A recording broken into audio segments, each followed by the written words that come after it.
All right, Exodus 7. We finally got to it. I've been talking about it for a while. Things are heating up. Things are getting exciting. Man, the things that take place going forward from this point are just absolutely incredible to me. And so let's. Oh, sorry, my laptop decided to throw a pop-up up. So let's get into it. If you remember, watch last week, chapter 6, it ends with the Lord speaking to Moses and telling him what's going to be going on. And Moses is like, well, what am I going to do? Starting in 7, chapter 1. And the Lord said to Moses, see, I have made you like God to Pharaoh, right? So when Pharaoh looks at Moses, he doesn't see a man. It's like a godlike figure to him. It is like he is as of God, right? We kind of spent a good bit of time talking about that. Is like, why else would Moses not have killed, or why else would Pharaoh have not have killed him? Because it's like he's in the presence of a God in this moment. And your brother Aaron shall be your prophet, right? And Moses is going to speak to God. This is a moment where Pharaoh is filling the role of Satan. Moses is kind of God. Aaron is the prophet who's speaking, and it's this back and forth because God hardened Pharaoh's heart, right? And just this incredible, like, big picture in this little picture. It's awesome. And 2, you shall speak all that I command you, and your brother Aaron shall tell Pharaoh to let the people of Israel go out of his land. But I will harden Pharaoh's heart, and though I multiply my signs and wonders in the land of Egypt, Pharaoh will not listen to you. Then I will lay my hand on Egypt and bring my hosts, my people, the children of Israel, out of the land of Egypt by great acts of judgment. The Egyptians shall know that I am the God, or I am the Lord, when I stretch out my hand against Egypt and bring out the people of Israel from among them. He's just recapping exactly what he said when he spoke to Moses through the bush. It's the exact same thing. I'm going to harden his heart. I'm going to do all this stuff. You're still going to do this. I'm going to withhold my end of the deal.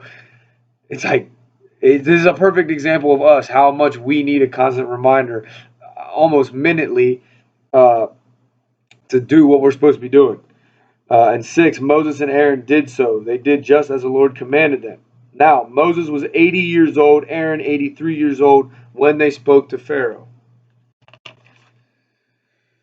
Then the Lord, let me make sure I didn't skip nothing. Yeah, I didn't. Then the Lord said to Moses, well, I could have skipped something, talking about what we talked about. I didn't skip nothing. Then the Lord said to Moses and Aaron, when Pharaoh says to you, prove yourselves by working a miracle, then you shall say to Aaron, take your staff and cast it down before Pharaoh, that it may become a serpent. So you see, this is that Moses being that God figure, speaking to Aaron, telling him what to do. Take your staff, cast it down before Pharaoh, that it may become a serpent. So Moses and Aaron went to Pharaoh and did just as the Lord commanded. Aaron cast down his staff before Pharaoh and his servants, and it became a serpent. So remember, he did it before. This time, Aaron's casting it down, it becomes a serpent. And 11, then Pharaoh summoned the wise men and the sorcerers, and they, the magicians of Egypt also, did the same by their secret arts. For each man cast down his staff, and they became serpents. So, by no means is this trickery. I know that's like something that people think, well, you could have done. We can excuse as many of these things as we, quote unquote, want to excuse and pretend like, well, there's a scientific or whatever reason. This is what it is, right? And later in the chapter, you'll see what I'm talking about here. But this is what it is. They had staffs. They had like walking sticks. Sometimes it was like a sign of like who they were, or like a totem of, the position that they were in or whatever. They cast it out. They have spiritual powers. They have the same powers that Moses and Aaron did, right? God's allowing them to exercise these things. Where do they get it, though? They're getting it from the demons. They're getting it from Satan. And what role is Pharaoh filling at this point? He's kind of in that Satan role as Moses is that God role. And so they're calling on, and it's the same thing, right? When you go down the street and these people are reading their tarot cards, and you're like, oh my gosh, how'd you know that? They're pulling on demonic things, like witchcraft and magic and all that. Like, it is real. Yes, it's 2022. None of that stuff is outdated. This stuff is real. We see it all the time, and so it isn't something that I can just play with. That I can no. Once you've opened it up to that, like you have to realize that it's real in order to say, hey, I got to keep this stuff out of my life because you see right here they have this kind of power, and 6 of them cast down their staffs. Here's the best part. Best part. It's the second half of chapter 12. And they became serpents. But Aaron's staff swallowed up their staffs. So if you know anything about snakes, right? A snake can eat a mouse and it doesn't need to eat for like 2-3 days, right? I had a friend, they had a snake. They fed it. They fed it again. They thought it was still hungry. It didn't eat. The mouse started to nibble at the snake. The snake still didn't do anything. It wasn't hungry, couldn't eat. It wasn't until the snake was ready to eat that it then consumed the mouse and had an infection and had to get cleaned up. Long story short. Uh, but for a snake to eat, however many other snakes there were, right? In my head, I had this vision of like 6 people coming out and 6 people casting their staffs down, right? It doesn't say how many there were. It could have been, it says summoned the wise men, which means plural, the sorcerers, plural, and the magicians, plural. So if there was 2 of each, that would be 6. If there's 3 of each, you're talking 9. If there was 2 of one and 3, like any variety of number, there's more than one person here casting a staff down, and it says it swallowed up their staffs. So it's multiple, period. And this wasn't like the first snake is slowly gnawing and slowly digesting. If you've ever watched a snake eat something, it takes some time. This was not that case. It was fast, dude, like Pac-Man, straight up, just crushing them, right? Still, this is 13. Still, Pharaoh's heart was hardened, and he could not listen to them as the Lord had said. Mind blowing, right? Like it was like one of the guys said, you know, sure, Aaron cast his staff down. Boom, it's a snake. Pharaoh's like, come on, bro, my dudes can do that. Yo, do what he just did. Boom, they cast down their staffs. Boom, and Pharaoh's like, I told you, my guys can do it. But that's the best you got. Bang, crushes all of them. 6, 10, 15, 30 of them. Doesn't matter. Crushed all of them. The more magicians, the more sorcerers, the more of them. Sure, that was more of a display of the power that they had, that they were pulling from the demons. Sure, let's say it was 30. 30 of them pulled power from Satan and cast their sticks down and they turned to snakes. But then that just goes to show the more power that God had because Aaron's staff consumed all of them. So we can say it was only 4. Okay, then only 4 men had the ability to do what Aaron did, and it consumed them, right? Uh, but these things are real, right? Magic, real. You hear it in music. You hear these things. It is all real. It's not something we can just brush off and it's mad. Oh, the kids are playing magic. Oh, they're doing. No, like this is real stuff. There's real power. Tarot card reading, all that stuff. It is real stuff. They're calling on a real power to get those things. We got to distance ourselves. Some people are like, "Oh man, yeah, I go to church. I'm a Christian," and then they're dabbling in these other things. Like, well, I don't use it for bad. Doesn't matter. That's where the power's coming from. Wake up, man, wake up. Chapter 14. Then the Lord said to Moses, Pharaoh's heart is hardened. He refuses to let the people go. Go to Pharaoh in the morning, as he is going out to the water. Stand on the bank of the Nile to meet him, and take in your hand the staff that turned into a serpent. So Pharaoh's going down there to take his morning bath, right? His morning refreshing. It's time to wake up. I'm gonna take my bath. I'm gonna get dressed by my people. I'm gonna get my makeup done. I'm gonna look good for the day. I'm getting ready to start my day.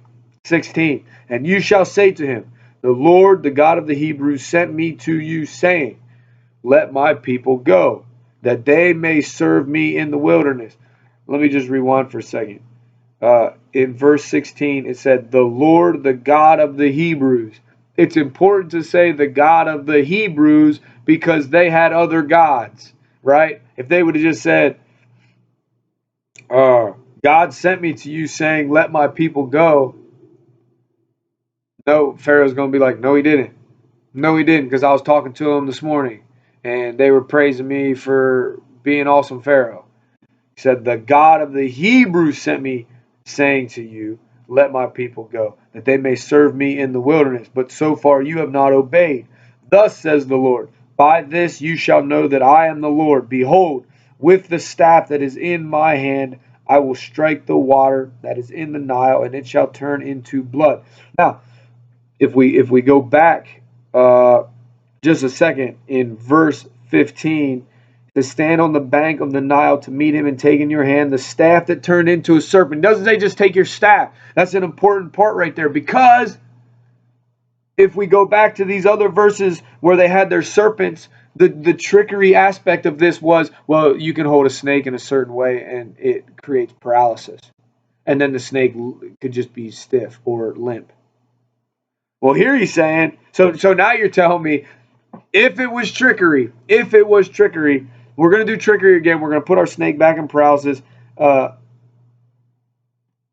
he says, taking your hand the staff that turned into a serpent. So now you're taking a snake and dipping it in the water. It just seems harder to believe that than just to believe the fact that there are spiritual powers and that they threw staffs down and they turned into sticks and they ate the other ones. And then he picked it back up and went back to being a stick. But now it's a stick that was a snake that ate a whole bunch of other snakes that were sticks, and Aaron's holding it. Ooh! I don't want to go down that rabbit hole. I just thought, what if when he puts the staff in the water here, the blood, right, is a symbol of the blood of all the snakes that other snake consumed and all the blood of the Egyptians that was to come. Just a thought. That is not biblical. That is me thinking, just snowballing here. Anyway, 17, thus says the Lord, by this you shall know that I am the Lord. Behold, with the staff that is in my hand, I will strike the water that is in the Nile, and it shall turn into blood. The fish in the Nile shall die, and the Nile will stink, and the Egyptians will grow weary of drinking water from the Nile. And the Lord said to Moses, say to Aaron, take your staff and stretch out your hand over the waters of Egypt, over their rivers, their canals, their ponds, and all their pools of water, so that they may become blood, and there shall be blood throughout all the land of Egypt, even in vessels of wood and in vessels of stone. So the water they already pooled. Moses and Aaron did as the Lord commanded in the sight of Pharaoh and in the sight of his servants. He lifted up his staff and struck the water in the Nile, and all the water in the Nile turned into blood. And the fish in the Nile died, and the Nile stank. This is Egypt, bro. This ain't like Minnesota where the hot is like 80, right? This is Egypt. It's hot. And now you got dead fish and blood everywhere. You can only imagine how bad that smells. The Nile stank, so that the Egyptians could not drink water from the Nile. There was blood throughout all the land of Egypt. But the magicians of Egypt did the same by their secret arts. So Pharaoh's heart remained hardened. Now, the question here is, did they change the blood back to water? Or did they draw water and do the same thing, turn it to blood, to prove that they had the same kind of power? That God was allowing them to use the same kind of power that they were drawing on from the demons. Did they change water to blood? Because then in my head it's like, we only got a little bit of water left.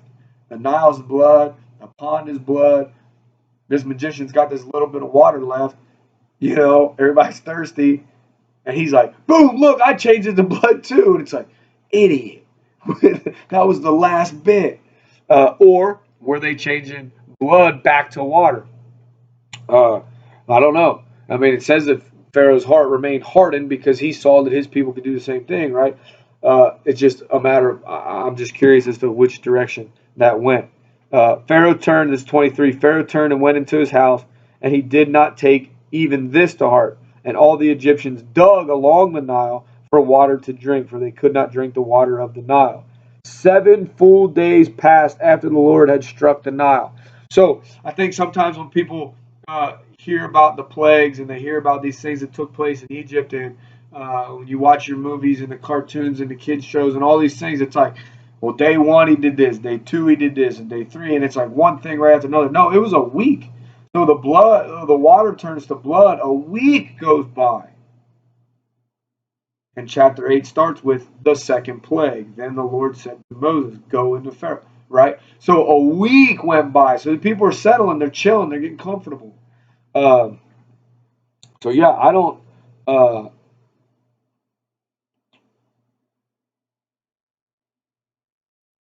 Yeah, I don't know what happened here with the water and blood with the magicians, whether they found water and turned it into blood or they were able to take blood and turn it back to water. But one of the things I saw an excuse, a scientific excuse, is like, well, there was some sort of rock or coral in the Nile, and when it was struck, and the sun hit it, and the time of year, and that made the water look red.